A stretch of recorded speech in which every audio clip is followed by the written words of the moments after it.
So there's multiple videos online about how to raise your Subaru Forester. So we're gonna take you on an in-depth explanation of exactly why we're not gonna do that, because I've been told that sometimes I take things a bit too far, and we're basically just gonna drive this through the mud, get stuck, get yanked out, and have some fun, instead of spending all night gaining an inch or two, and then getting stuck, and then getting yanked out anyway.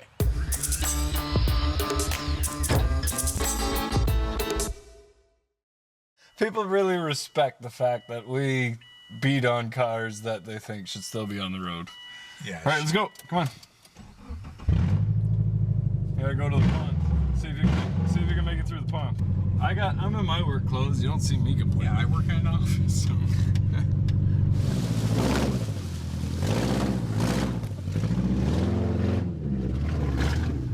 Oh, the mirror. Oh no, don't floor it, man. I don't want to floor it. Don't get stuck. Okay, that's it. Now forward and floor it. Turn the wheels. You got it. Yeah, give her, go, don't stop. I can't see.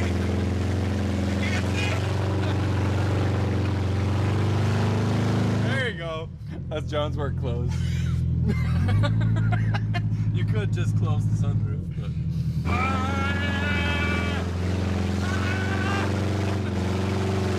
Got some mud. You gotta be careful of that too, yeah. We won't completely destroy the car before we go, but that's pretty good. Yeah, I can't see at the left side. that wheel's working.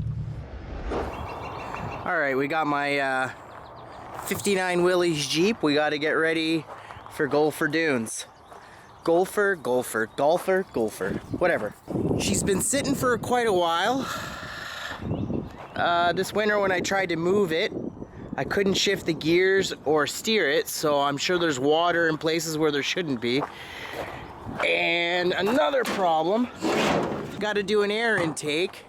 So I used to have it where it just went into the cowling here, just as a quick and dirty, you know, way to keep it dry from direct splashing in. So I think I'm just gonna hook that back up again. And the other thing I gotta fix, I gotta tie down the battery. And the exhaust has a bit of a wonk in it. So I might pull that straight. Everything's working on it, it starts. Has a little bit of play in the steering wheel, I'll show you right now. You know, just a little bit. Oh, and I gotta fix the rear seat. This is out of a CJ7 or something, and it's pretty rotten. There's not much left. So I'm just gonna put a piece of plywood. It's good forever sitting in the back because we're gonna get muddy. I've got it on 35s. Super Swampers, I think they are. A little bit too wide for this Jeep. I think they're the 10 or 10 and a half. Not really sure. 10.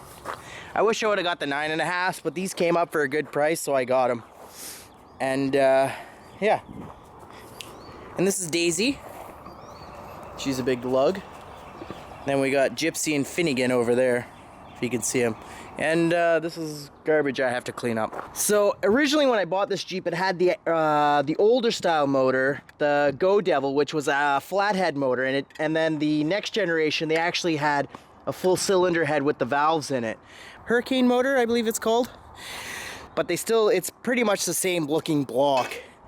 I picked that motor up on Craigslist for 200 bucks, slapped it in, and it's been going for like 5-6 years now. Probably longer than that, probably closer to 10. And one thing I really love about these old Jeeps is that you only need like 3 or 4 wrenches to get everything out. So what I'm doing here is I'm just gonna put this little piece of metal in because I haven't cracked this open and it drains directly onto the skid plate. All the oil you see all around everywhere. It's leaking oil everywhere. I gotta take it apart and refresh and everything. Another day, right? You just gotta keep her going.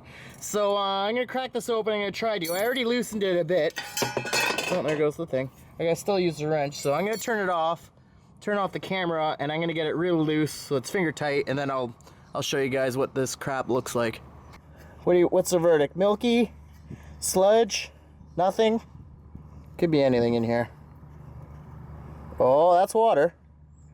Oh, that's water. That's lots of water. So, oh, there's oil in there too. So that's good. Pretty sad and disgusting. But we'll top her up. Hey, I'm really glad I decided to change the oil. It's like mud or concrete coming out of there.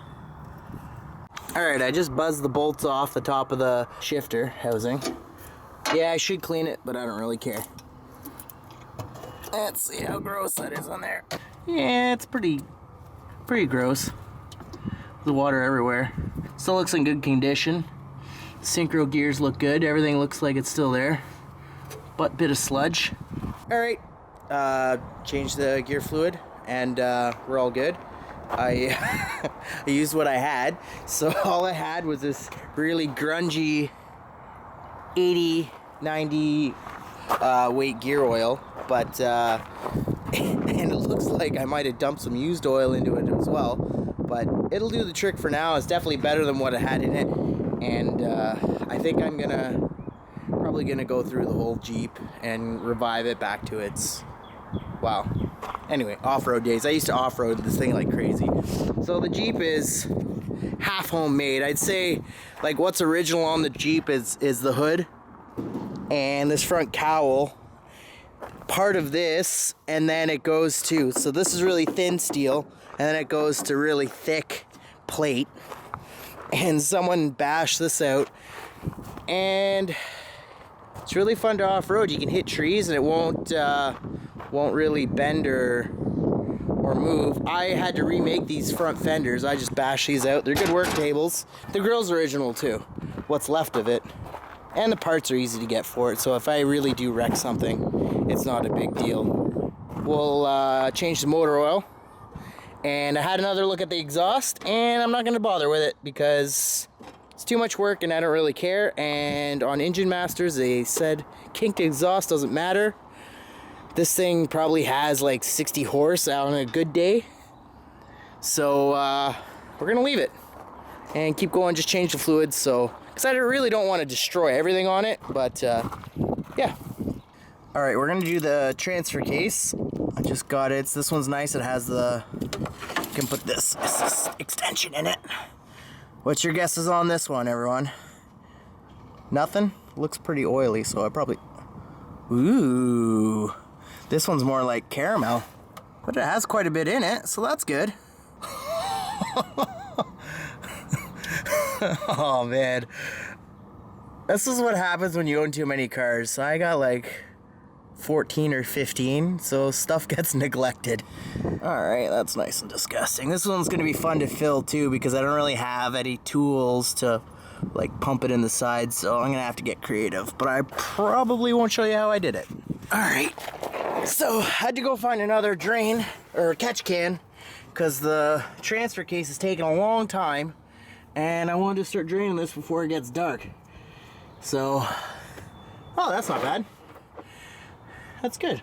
That one doesn't make me feel so bad. It looks like, it's not great, but it's definitely, looks like mud, but at least it's liquid, or oily. So I've got a locker in the rear end of this.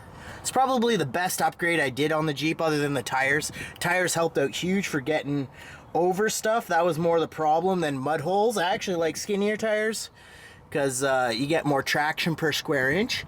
Made a world of difference. I could go farther in two-wheel drive with a locker than I could have in four-wheel drive before. So, it's a nice puddle of sludge coming out. We'll do the rear or the front diff after this and the engine oil. And probably no engine oil in it. I'll fix the seals. I don't know why it's leaking so bad. I did all new seals on it, but they're probably just junk seals. There we go. They're not seized on. One thing a guy told me on these old Willys Jeeps is this has like a cast front diff. The one guy was saying then this was a military version because that's an upgrade. The civilian versions never came with the stamped steel cheapie. Something you learn. I could be wrong. Yeah, I'm sure if I am, people will tell me. I cracked it loose beforehand just because it would have been painful for you to watch me trying to get it loose. And let's see, I didn't check the dipstick yet, so let's see if there's oil in it. Yeah, nice and dirty. That's how you like it, right? So we're gonna let that drain out. I'll throw some in to flush out whatever's in it. It's not super gross though. It's actually pretty good, considering I haven't done it in a really long time. I think I seen on some video a guy TDI swapped one of these. I'm not really sure where I saw that, but it's an idea. Maybe I'll convince Rich to help me do it, because this thing is really gutless. And I like diesels, and so does everybody else. So why don't you light up the comments, and maybe we'll get her done. So, I thought I had some bigger tires. These are snow tires. They're not very good snow tires, but they're staying on there. We're probably gonna run this in the fall. We made a video on Humberstone. Great fun little video. It's Eve of Destruction, check that out. But we're gonna try and get a couple YouTube channels together and then prep a couple cars for the 75 lap endurance race for that, the Demolition Derby, the trailer racing.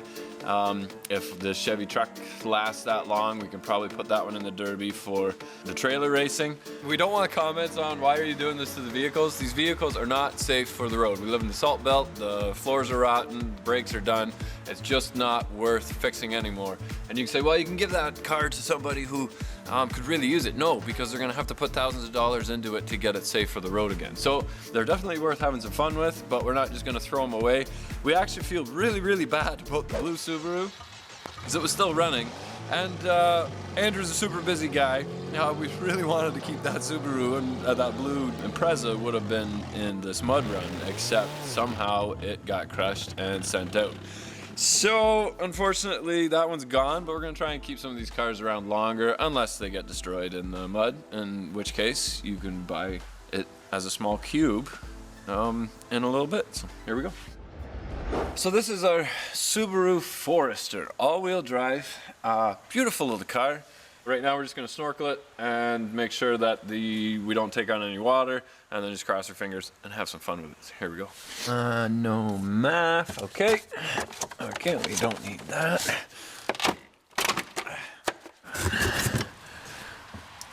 Yeah, that's something. I got that in a 90, I can shove that on there. Let's see what else. We'll put that on there. We'll put this in there like that. And then we'll put this up in there like that. And then we'll poke a hole. And then we'll put, this is still left over from Gopher. We'll put that roughly like that. And then the pipe over the roof.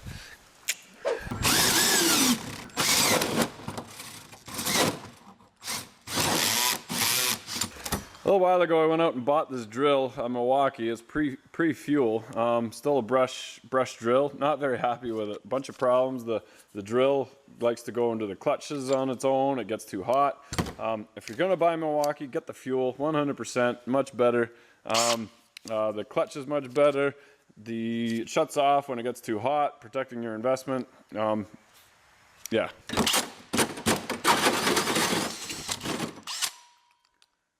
Hello, snorkel.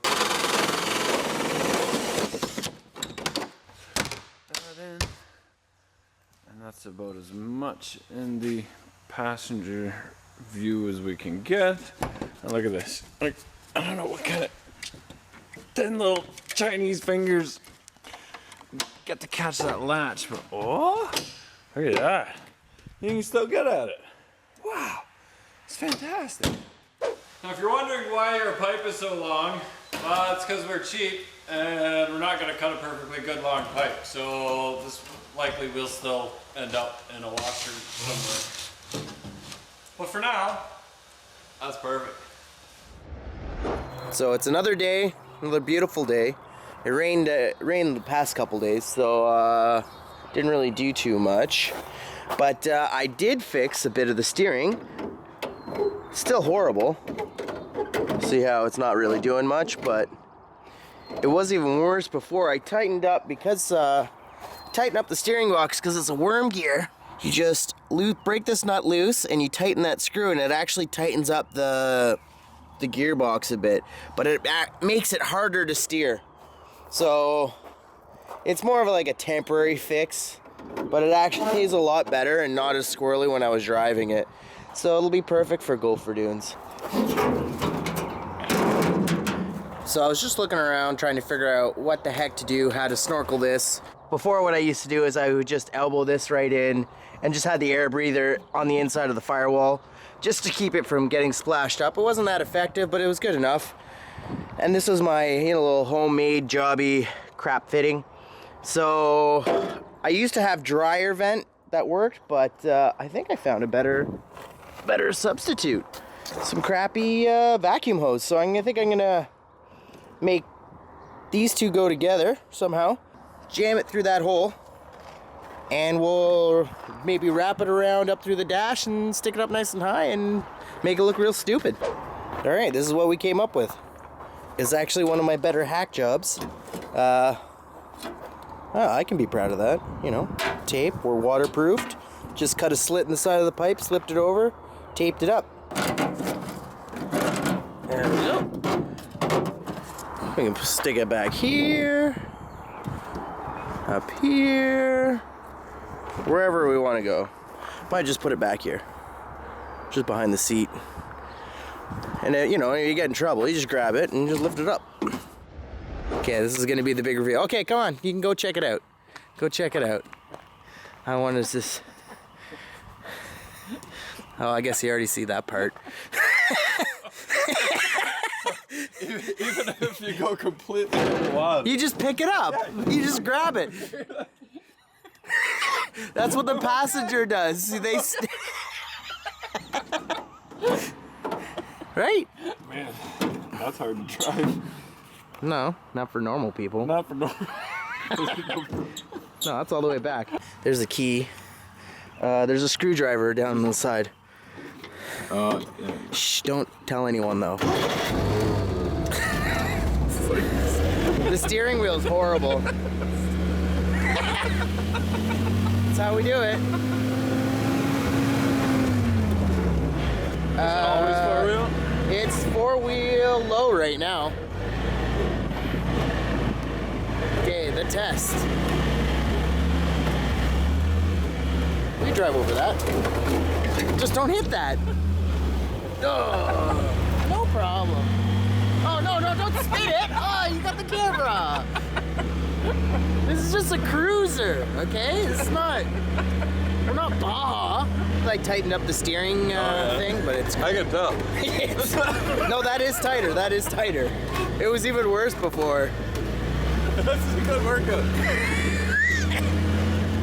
It's because I got the big mud tires and the steering box is completely. Yeah, tires are in good shape. Oh yeah, I bought them new-ish. New to me. Whatever. You just got to be a man, all right? Oh, now drive into one of the other cars. Don't hit my. Oh no, you're gonna smash that light. Can you hit the? Yeah, you can push it. Let's push it sideways. Let's see. You can push it. You can push it. Okay, stop. Just go really fast back. Just don't go forward because I don't want you to smash my headlight. So I go fast, backwards really fast? Yeah, go. Whoop. Okay. Well, maybe we should end the video here. Just go. See what happens.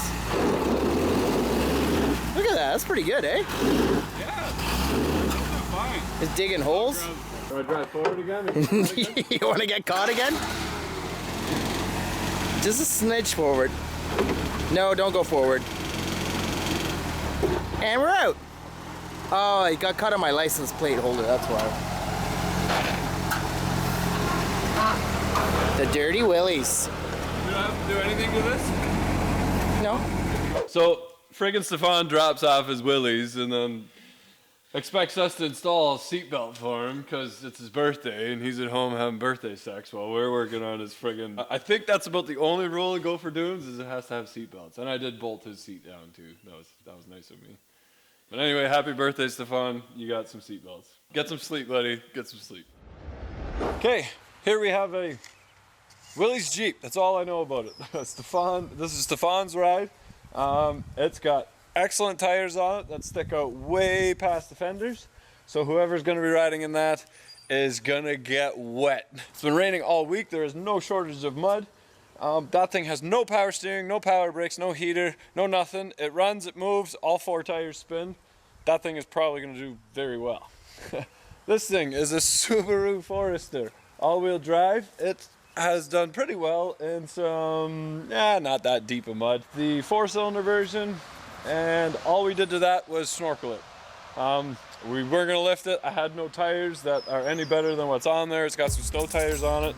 That thing, who knows? Lots of fun. So, thanks for watching. Here we go.